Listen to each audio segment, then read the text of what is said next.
Right, very close to zero. You couldn't lower the rates anymore to stimulate the economy. You had to give out money. So then they gave out a bunch of money. So now we have the lowest rates we've had in our lifetime. We have trillions of dollars of printed money, just created money into the system.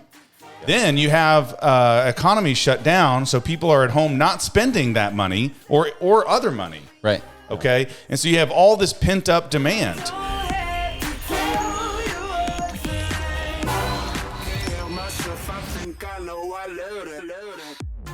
Welcome back to How to Invest in Commercial Real Estate. My name is Braden Cheek, and I'm joined by my co-hosts today, Joel Thompson and Brian Duck. What's up, guys? Crazy time to be in real estate right now. It just keeps getting crazier. Feds met again yesterday and raised another historic 0.75 of a point rate hike. Painful. Yeah, I felt that one. That one hurt. So what? Prime is now 7. Wow. Is that? I think that's right. What was it? Was it 3.25 when it started? 3.25 when it started. The rate hike started. So, it's severely. And the cost of impacting. borrowing roughly is probably prime plus half a point, give or take. Average, yeah. Your credit and what you're getting on the rest of your terms. But yeah, so that means the general cost of capital for a real estate deal was 4% or sub 4%. 3.75, mid 3s on an apartment complex. So that's a massive difference because prime's at 7, so half a point above that, 7.5, which we just got a deal locked in at half a point above prime before it locked in. So that's a real rate. Yeah. So 7.5 today. It's crazy. And the interesting thing about the meeting, which we want to talk about, is the signaling that the rate hikes are not going to stop. So we're going further higher. We don't know exactly how high, but I would guess another point or two before this is over. So that puts prime at 8 to 9% by the time they start easing. So they didn't give any indication yesterday on timeframes or amounts or anything at all. They're probably reluctant to do that, so I don't think they did. But I didn't. But they do try to give guidance, and the guidance was, hey, we're not easing up here. Inflation is not under control yet, and we're going to keep going till it is.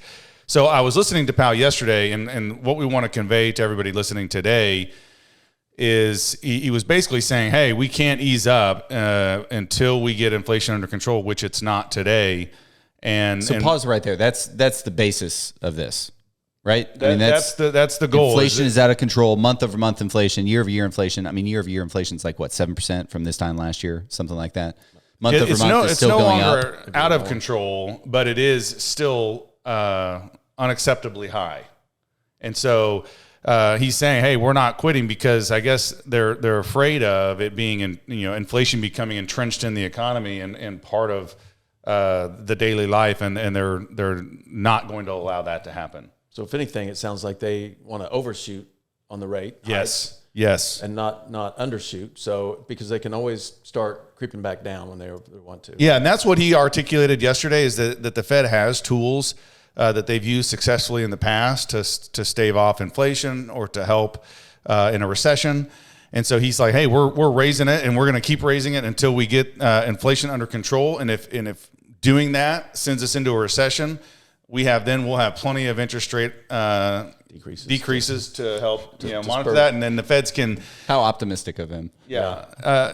But for us, we wanted to talk today. Okay, so what does that mean? Because the lending situation in commercial real estate has just gone totally out of control. And I would say that cap rates haven't adjusted at all. If they've gone up a quarter point, that would be a best case from what I've seen. So let's start on why the Fed is raising the interest rates. Brian, why are they raising the interest rates to curb inflation? They said they're going to continue to do it until inflation is under control and to get it out of being a part of our economy. So why is raising the interest rates getting inflation back in control? Well, I'm not an expert on it, but let's take the biggest companies and even small companies around the country. If they want to spur growth within their own company, they're going to go out and borrow the money, to buy new machinery or whatever it is, hire people, whatever it is. That's what they're going to want to do. Well, now they're not going to do that as much, and so that helps keep prices down because they're not growing, right? Gotcha. So, there's other examples. I don't know if I don't feel qualified to answer that. You can see it all over. I read an article this morning that Meta pulled out of a 600,000 square feet on their brand new HQ2 in Austin. Oh, right. Right. So, I mean, from the biggest companies to the smallest companies, nobody can afford to grow when the cost of capital and the cost of debt is this high. It's kind of my basic level understanding. Yeah. Yeah. I mean, I think let's admit our understanding is basic at best. Yeah. Right. And so I don't know that I'm even qualified to talk about exactly how inflation is going to come under control just by rising interest rates. But we do know that it does make the cost of capital expensive. And so it will slow construction. Construction that's really the main interest rate that the floating rate, the short-term rate that they use for construction projects. Yeah. You know, the cost of capital for growth.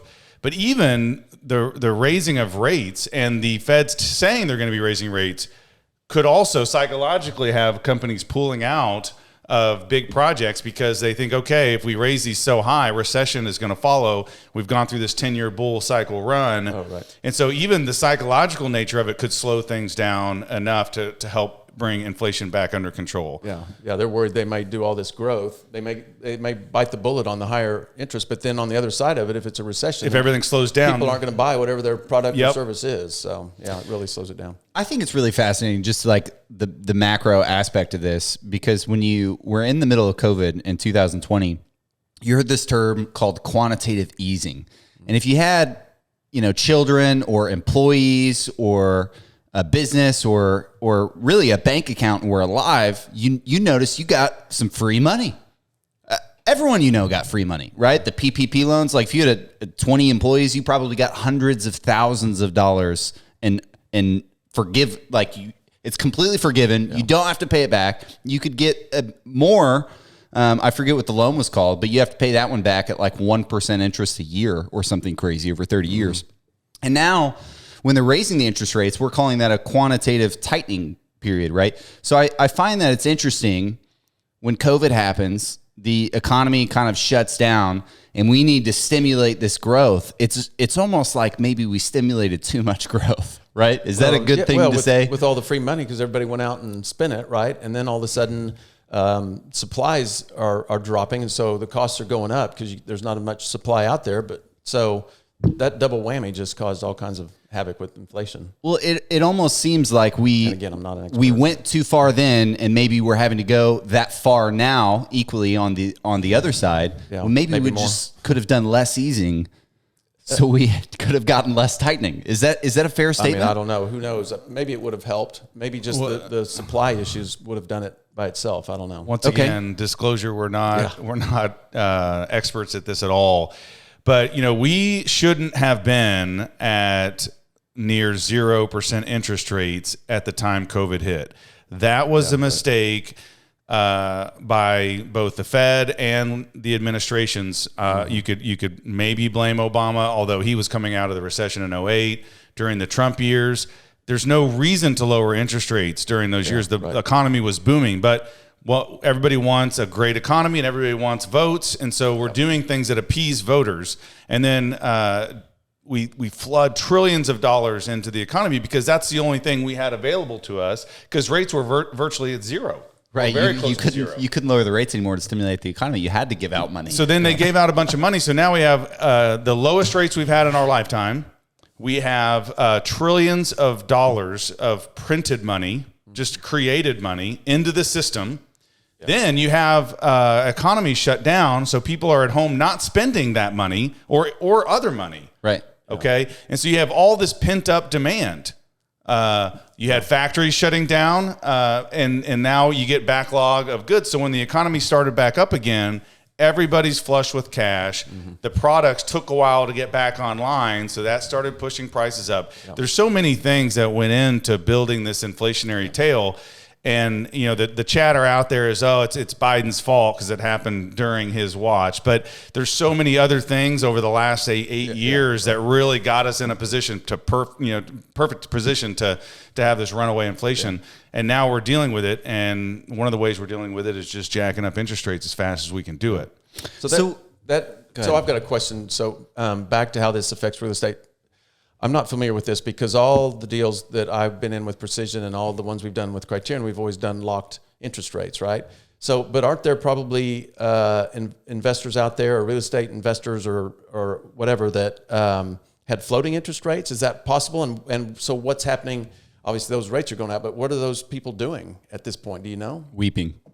Yeah. Well, I remember a lot of people talking about floating interest rates several years ago. Now, if they kept those floating rates, after COVID and as this thing started to heat up, or if they tried to quickly fix, maybe they tried to, fix it this last spring when feds were kind of like, okay, we're going to start doing this. Hopefully, if you're floating on the way down and you hit the lowest record like in history and you don't lock it, you're a fool. Well, you never know when that point's going to happen, but rates were so low. I can't imagine anybody taking out a floating interest rate over the last few years before COVID hit. I can't imagine. But on a stabilized deal, I would agree. It has.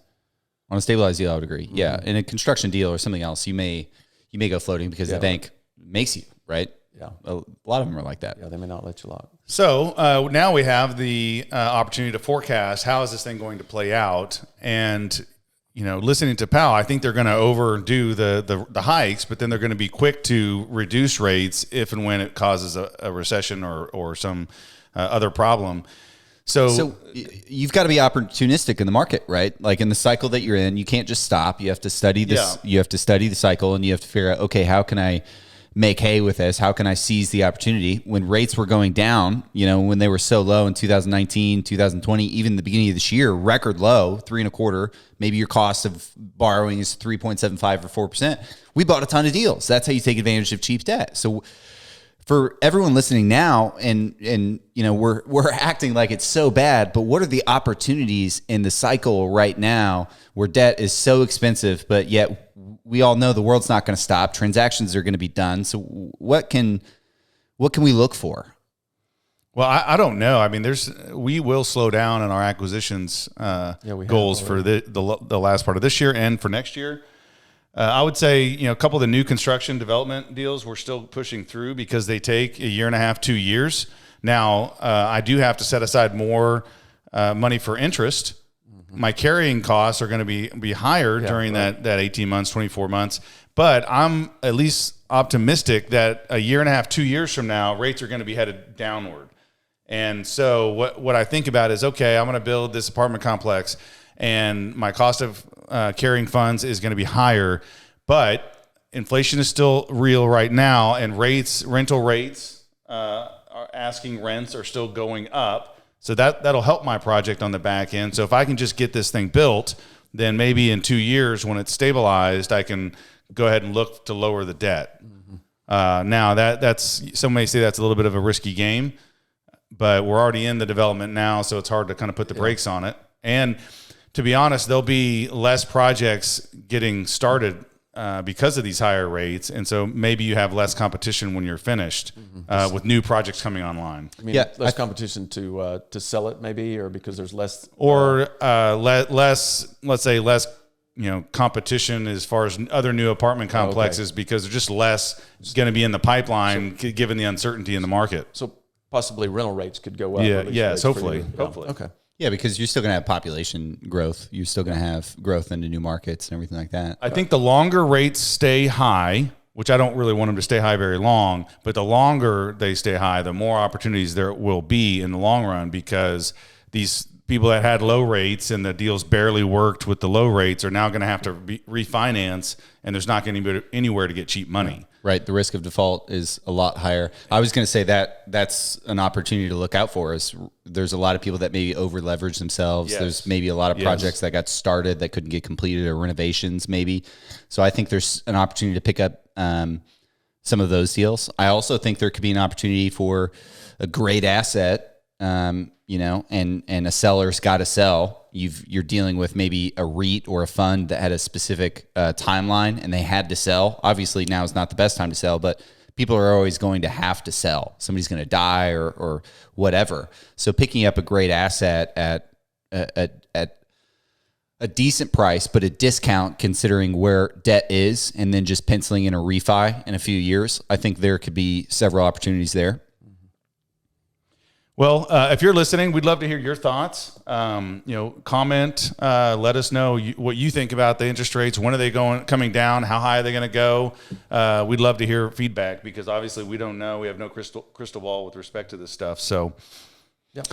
Absolutely. Well, they're probably staying high for a little bit, right? Next year is probably, we're not going to see rates in the threes next year, are we? No. I think that's right. Yeah. I don't think anybody'd argue with that. I would say plan on higher rates for at least a year and a half before they start coming down.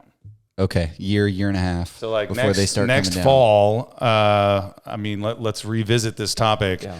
But I don't think they're going to lower rates before next fall. Yeah. And I bet you we're close to 8.5, 9 by next summer. So We'll see. Ow! I'm just saying. I I want to don't see know. how close your guess is here in a year and a half. Yeah, we'll clip it for sure. But anyway, thanks for joining us on another episode of How to Invest in Commercial Real Estate. And this is our quick little synopsis of the November interest rate hike. We'll catch you next time. Thanks, guys.